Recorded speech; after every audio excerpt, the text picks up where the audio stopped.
성경 말씀 보겠습니다. 성경 말씀은 마태복음 제5장 38절에서 42절 그리고 48절 말씀입니다.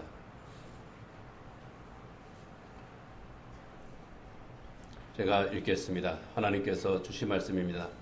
또 눈은 눈으로 이는 이로 갚으라 했다는 것을 너희가 들었으나 나는 너희에게 이르노니 악한 자를 대적하지 말라. 누구든지 내 오른편 뺨을 치거든 왼편도 돌려대며 또 너를 고발하여 속옷을 가지고자 하는 자에게 겉옷까지도 가지게 하며 또 누구든지 너로 억지로 오리를 가게 하거든 그 사람과 심리를 동행하고 내게 구하는 자에게 주며 내게 꾸고자 하는 자에게 거절하지 말라. 그러므로 하늘에 계신 너희 아버지의 온전하심과 같이 너희도 온전하라.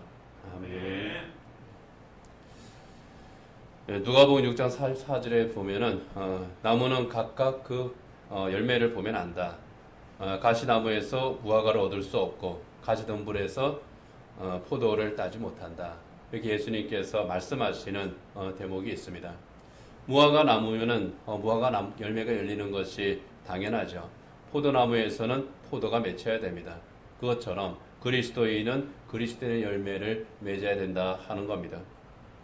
에베소서 2장 10절에 보면은 우리는 그리스도 예수 안에서 선한 일을 위하여 지으심을 받은 사람들이라 그렇게 말씀합니다. 우리는 그가 만드신 바라 그리스도 예수 안에서 선한 일을 위하여 지으심을 받은 자니 이 일은 하나님이 전에 예비하사 우리로 그 가운데에서 행하게 하려 하심이라. 하나님의 선한 일을 위해서 지으심을 받았다고 말씀하고요. 또 고린도서 1장 10절에 보면은 주께 합당하게 행하여 범사에 기쁘시게 하고 모든 선한 일의 열매를 맺게 하시며 하나님을 아는 것에 자라게 하신다고 말씀을 합니다.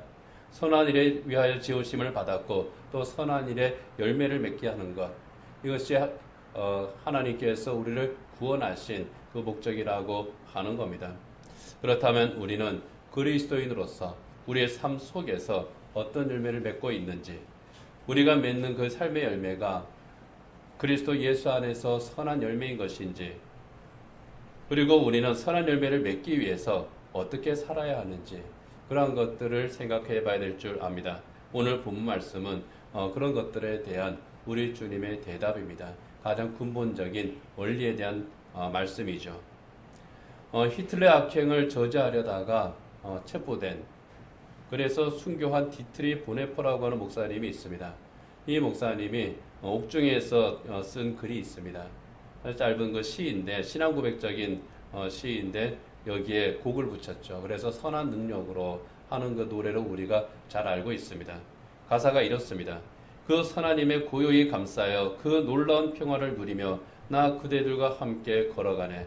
나 그대들과 한 해를 여네. 지나간 허물 어둠의 날들이 무겁게 내 영혼 짓눌러도 오 주여 우리를 외면치 마시고 약속의 구원을 이루소서. 그 선하님이 우리를 감싸시니 믿음으로 일어날 일 기대하네. 주 언제나 우리 함께 계셔 하루 또 하루가 늘 새로워. 보네퍼 목사님은 감옥에 갇혔지만은 그 감옥 안에서 놀라운 평화를 누리고 있다고 고백합니다. 선한 능력이 내게 있기 때문에, 선한 능력이 나를 감싸기 때문에 나는 놀라운 평화를 누리고 있고, 선한 능력이 나를 감싸기 때문에 믿음으로 일어날 일들을 소망 가운데에서 기대하고, 선한 능력이 있기에 주님께서 우리와 함께 계시고 내가 날마다 새롭다고 그렇게 고백을 하는 겁니다. 이 선한 능력이 있었기에 악한 세력을 이겨낼 수가 있었던 겁니다. 주기철 목사님이나 손양호 목사님, 한상도 목사님 같은 분들도 마찬가지죠. 보네퍼 목사님이 고백한 선한 능력, 그것은 바로 주님께서 주시는 능력입니다. 성령의 능력이죠. 성령의 능력은 그리스도인으로 하여금 그리스도인답게 하는 능력입니다. 성령의 선한 능력으로 악을 이기고 선한 열매를 맺는 것, 그것이 바로 그리스도인의 삶이라는 겁니다. 로마서 12절 17절에 보면은 이렇게 말씀합니다. 아무에게도 악을 악으로 갚지 말고 모든 사람 앞에서 선한 일을 도모하라. 악으로 갚지 말고 선한 일을 도모하라는 겁니다. 또 로마서 12장 21절에도 보면은 악에게 지지 말고 선으로 악을 이기라고 말씀을 합니다. 선한 일을 행하고 그 선함으로 악을 이기는 것, 그것이 그리스도인이 맺는 선한 열매입니다. 오늘 본문 39절에서도 악한 자를 대적하지 말라고 주님께서 말씀을 하셨습니다. 그리고 이어서 예수님께서는 악한 자가 행하는 일들에 대해서 대표적인 네 가지를 말씀을 하시죠. 악한 자가 행하는 일들, 오른뺨을 치는 겁니다. 뺨을 때리는 거죠. 고발해서 속옷을 강탈하는 겁니다. 억지로 오리를 데리고 가는 겁니다. 물질을 내놓으라고 하는 겁니다. 오른편 뺨을 치는 것은 모욕을 하는 행위입니다.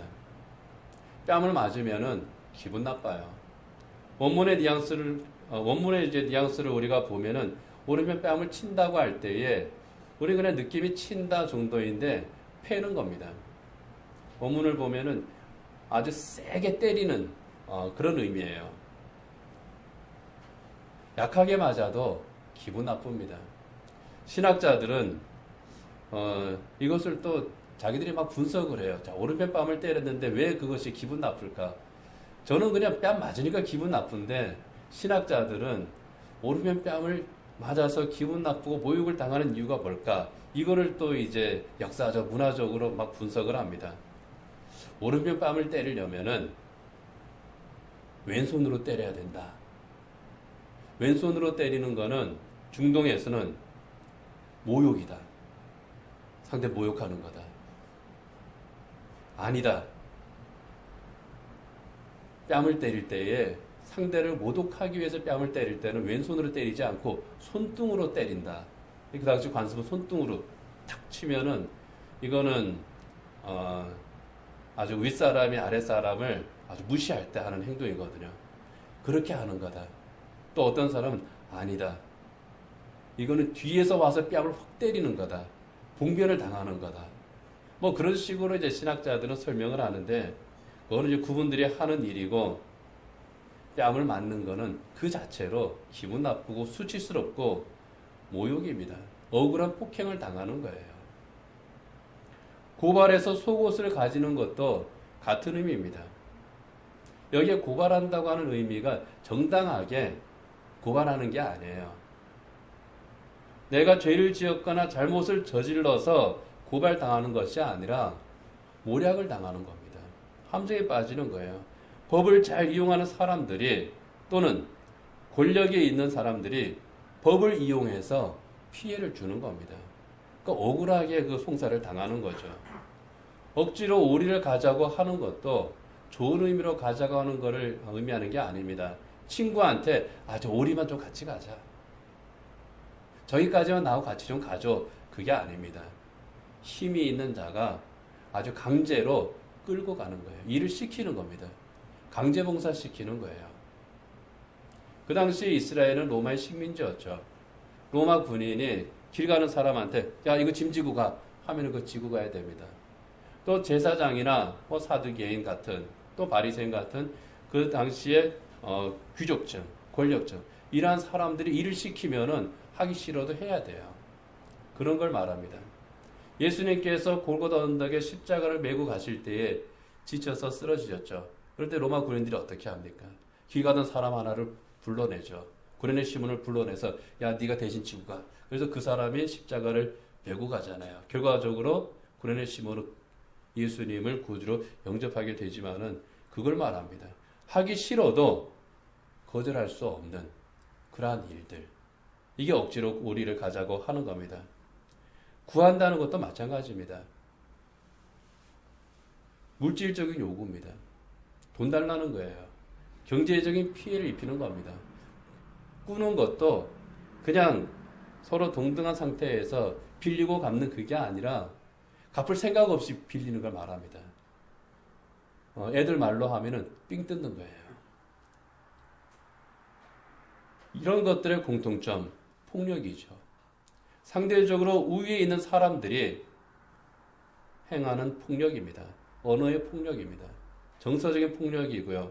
경제적인 폭력이고 사회적인 폭력입니다. 관습적인 폭력이고 제도적인 폭력이고 권위적인 폭력입니다.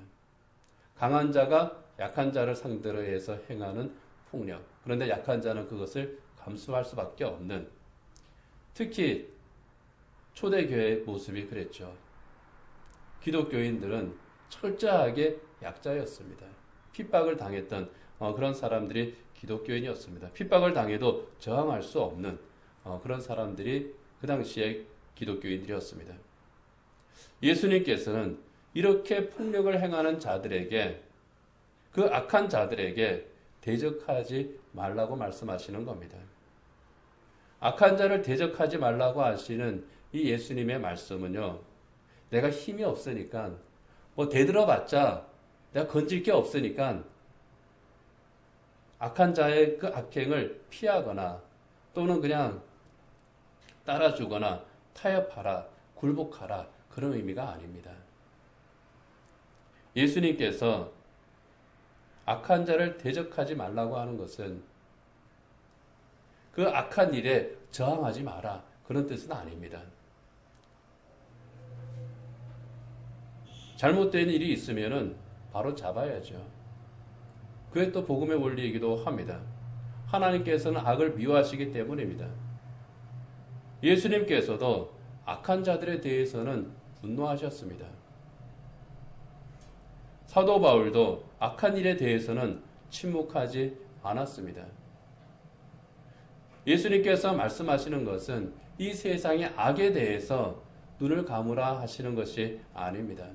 악에 대해서 눈을 감거나 악에게 굴복하라고 하시는 것이 아니라 예수님의 말씀은 같은 방식으로 보복하지 말라는 겁니다. 악한 자가 행하는 악한 일에 같은 악함으로 대응하지 말라는 거예요. 악에게 악으로 대응하면은 이 악한 일에 그 악한 순환이 생깁니다. 이 고리가 끊임없이 이어지는 거예요. 결국은 악에게 악으로 대응하면은 악한 열매를 맺을 수밖에 없습니다. 악한 열매가 아니라 선한 열매를 맺음으로써 악을 이겨라. 이것이 예수님께서 말씀하시는 의미입니다. 본문 38절에서 39절 그 상반절을 보면은 예수님께서 이렇게 말씀하십니다.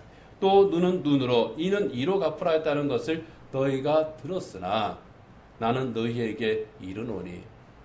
눈은 눈으로 이는 이로 갚으라고 하는 것을 너희가 들었다. 그러나 나는 너희에게 이르노니, 다르다는 거죠. 이 눈은 눈으로 이는 이로 갚으라. 이거는 성경을 모르는 사람들도 잘 아는 말입니다. 유명한 함무라비 법전에 나오는 내용이죠. 동해복수법이라고 합니다. 똑같이 해를 당했을 때에 똑같은 해를 가함으로써 복수하라는 겁니다. 받은 대로 갚으라는 거죠. 율법에도 비슷한 말씀이 있습니다. 레위기 19장 21절에 보면은요, 생명에는 생명으로, 눈에는 눈으로, 이에는 이로, 손에는 손으로, 발에는 발로. 아주 하모라비 법전하고 똑같습니다. 하지만 이것은요, 복수하라고 하는 것이 아닙니다. 요 구절만 보면은 똑같이 복수해, 그런 뜻이지만 그 앞뒤를 우리가 다시 한번 읽어보게 되면은 복수하라는 것이 아니라 억울하게 피해를 당한 자에게 적어도 피해를 당한 만큼 보상을 하게 해라, 그런 의미입니다. 그래서 레위기 19장 그 이후에 쭉 이제 보게 되면은 생명에는 생명으로, 눈에는 눈으로, 이에는 이로, 손에는 손으로, 발에는 발로, 그렇게 말씀하셔 놓고 그 다음에는 그에 해당하는 만큼의 물질로 보상을 해라, 그렇게 이제 쭉 목록을 적어갑니다. 억울하게 피해를 당했을 때에 피해를 당한 만큼 보상을 해라. 그리고 잘못 이상의 벌을 받지 않도록 해라. 그런 의미가 있는 겁니다. 유전무죄, 무전유죄라고 하는 말이 있죠. 예나 지금이나 힘이 있는 사람들은 어떻습니까? 지은 죄만큼 벌을 받지 않습니다. 법을 잘 피해가요.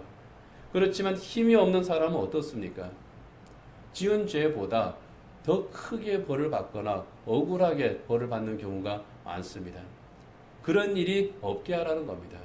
힘이 없는 그 약한 자를 보호하라고 하는 의도가 있는 약자 보호법이 율법입니다. 그런데 시간이 흐르면서 하나님께서 주신 이 율법의 정신이 약해져 버립니다. 내용은 사라져 버리고 껍데기만 남아 버려요. 힘있고 악한 자들이 악한 목적으로 이용하는 악법이 되어버린 겁니다. 보복의 도구로 사용을 합니다. 율법이 이렇게 하라 그랬는데 하면서 보복을 하는 겁니다. 예수님께서는 율법의 목적이 보복이 있는 것이 아니지 않느냐. 너희들은 율법이 가지고 있는 하나님께서 주신 율법의 본래 정신을 찾아야 된다. 그러면서 말씀을 하시는 겁니다. 율법의 정신이 보복에 있는 것이 아니라 약자를 보호하는 데 있고 한 걸음 더 나아가서 손으로 악을 이기는 것. 이것이 율법의 목적이고 그것이 하나님의 뜻이라고 말씀하시는 겁니다. 그래서 오른뺨을 치면 왼뺨 내어줘라. 오리를 가자고 하면 심리를 가져라. 속옷을 달라 하면 겉옷까지 줘라. 구하면 주고 거절하지 마라. 그렇게 말씀합니다. 이것은 굴복하고 타협하는 것이 절대로 아닙니다.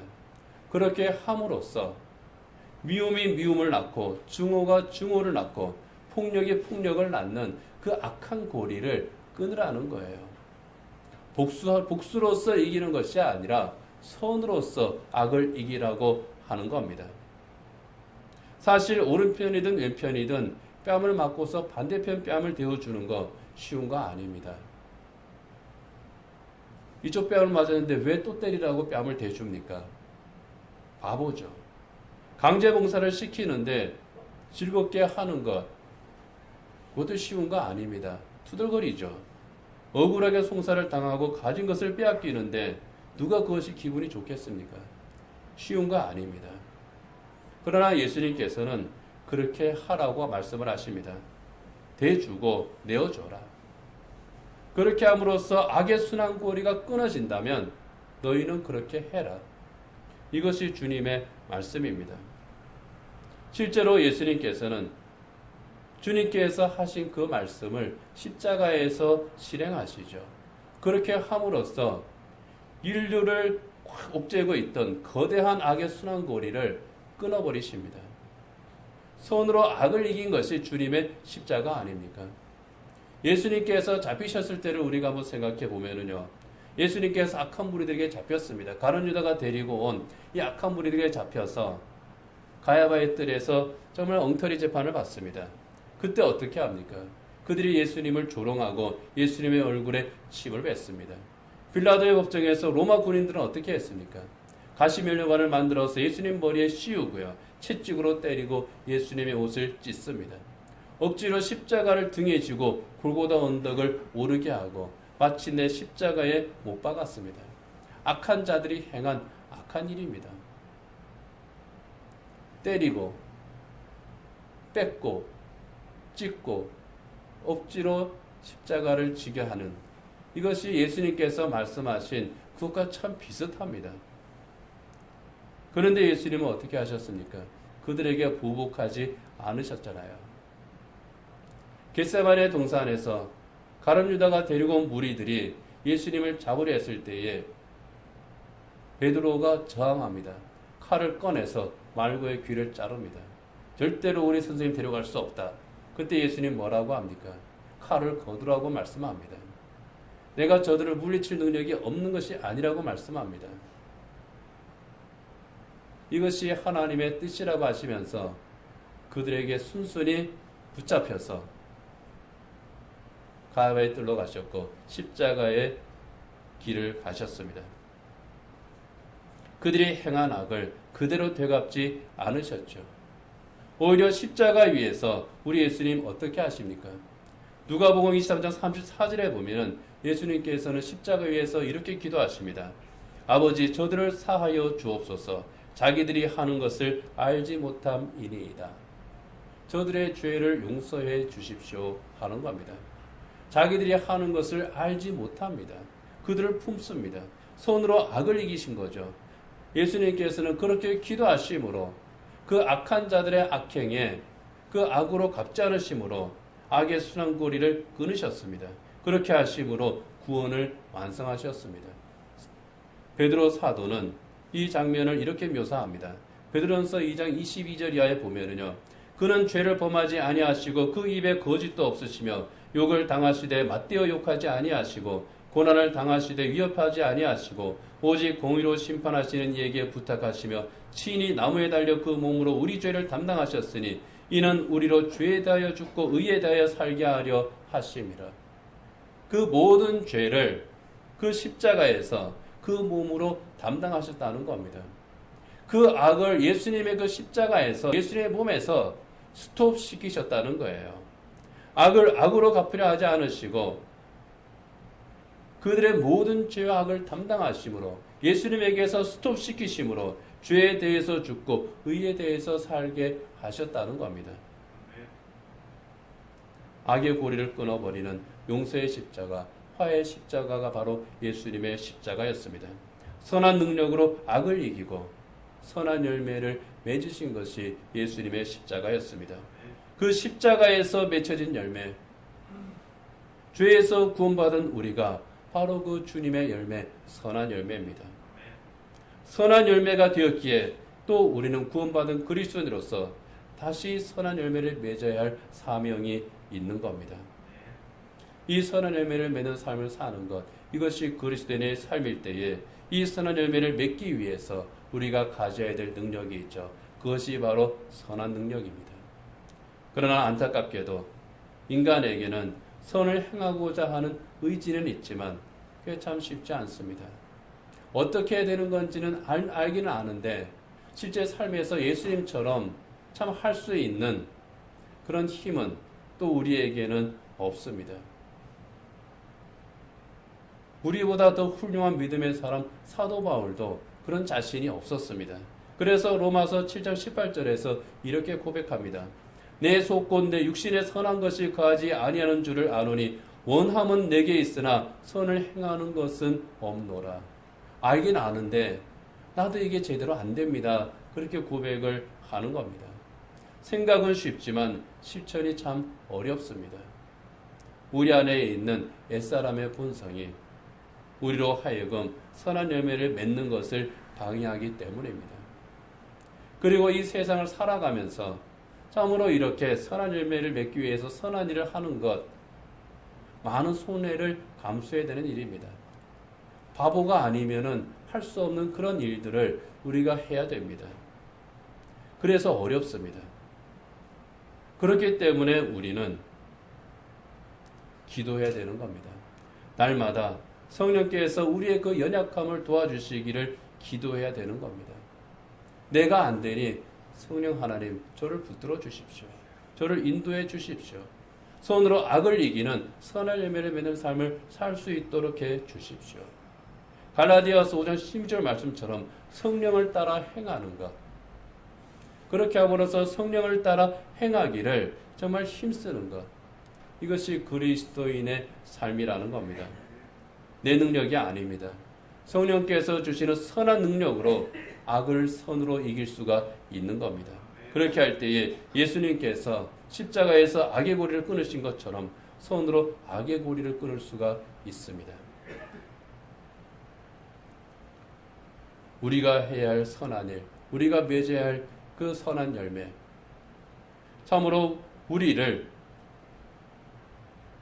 악으로 악을 갖게 만들고 있는 그 모든 미움의 고리들, 증오의 고리들, 저주의 고리들, 이 멸망의 고리들, 이것을 끊어내야 합니다. 그렇게 함으로써 선한 일을 이루어야 하는 거죠. 예수님의 말씀이 바로 그겁니다. 그렇게 하기 위해서 이 악한 순환 고리를 끊기 위해서, 그래서 선한 열매를 맺기 위해서 더 가주라는 겁니다. 더 내어주라는 겁니다. 선한 능력으로 악을 정복해서 구원의 빛을 비추라는 겁니다.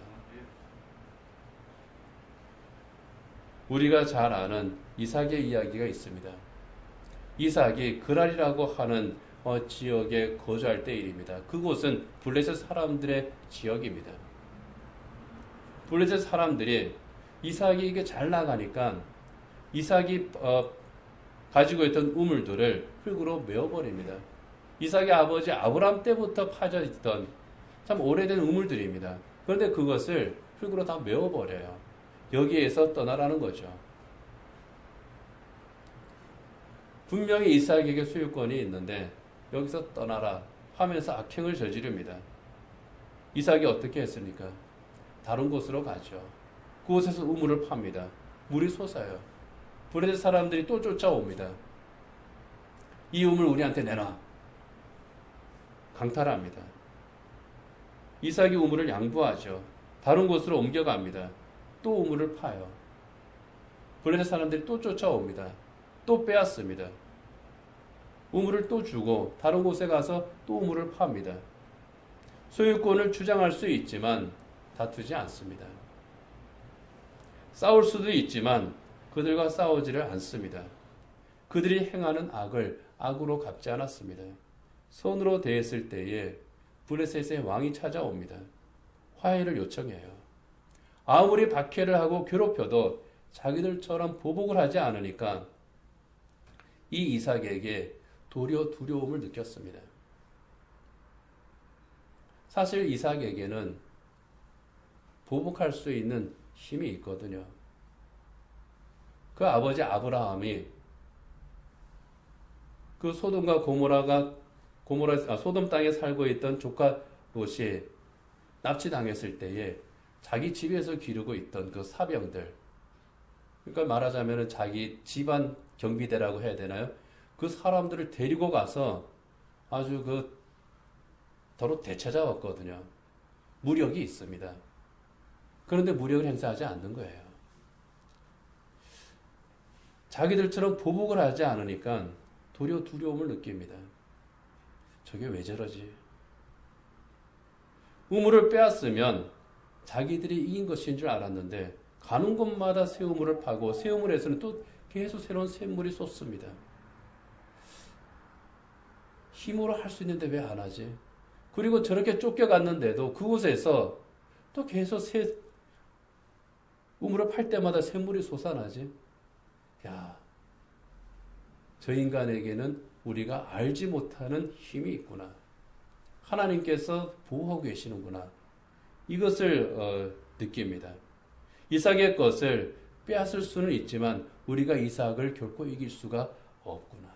하나님이 이삭을 도우시는구나. 그래서 손을 든 겁니다. 그리고 이삭에게 자기들이 찾아와서 우리 평화조약을 맺읍시다. 그곳에서 맹세를 하고 떠납니다. 그랬더니 그곳에서 판 우물에서 또 샘이 솟아요. 그래서 이삭이 이름을 붙이죠. 브엘세바. 맹세의 우물, 7개의 우물, 그런 뜻입니다. 손으로 악을 이긴 겁니다. 이삭이 이긴 것이 아니라 하나님께서 이삭으로 하여금 이기게 하셨다는 겁니다. 내 능력이 아닙니다. 주님의 능력, 선한 능력, 성령의 능력으로 악을 이길 수가 있는 겁니다. 그래서 우리는 악을 이기는 선한 능력을 성령 하나님께서 내게 주시기를 정말 날마다 기도해야 됩니다. 손으로 악을 대할 때에 선한 능력으로 악을 이기게 하시는 우리 하나님이심을 믿고 정말 선한 능력을 내게 주십시오. 이 선한 능력으로 이 세상을 내가 이길 수 있게 해 주십시오. 구원의 빛을 밝힐 수 있게 해 주십시오. 그렇게 우리가 선한 능력에 의지해서 살아갈 때에 하나님께서 이삭을 축복하셨듯이 또한 우리에게 복을 주실 믿습니다. 예수님께서 그 선한 능력으로 악의 그 거대한 고리를 끊어내고 구원의 역사를 이루신 것처럼 또 우리로 하여금 하나님의 놀라운 구원 역사를 이루게 하실 줄 믿습니다. 선한 능력의 그리스도인들이 되는 저 여러분 되기를 축복합니다. 기도하겠습니다.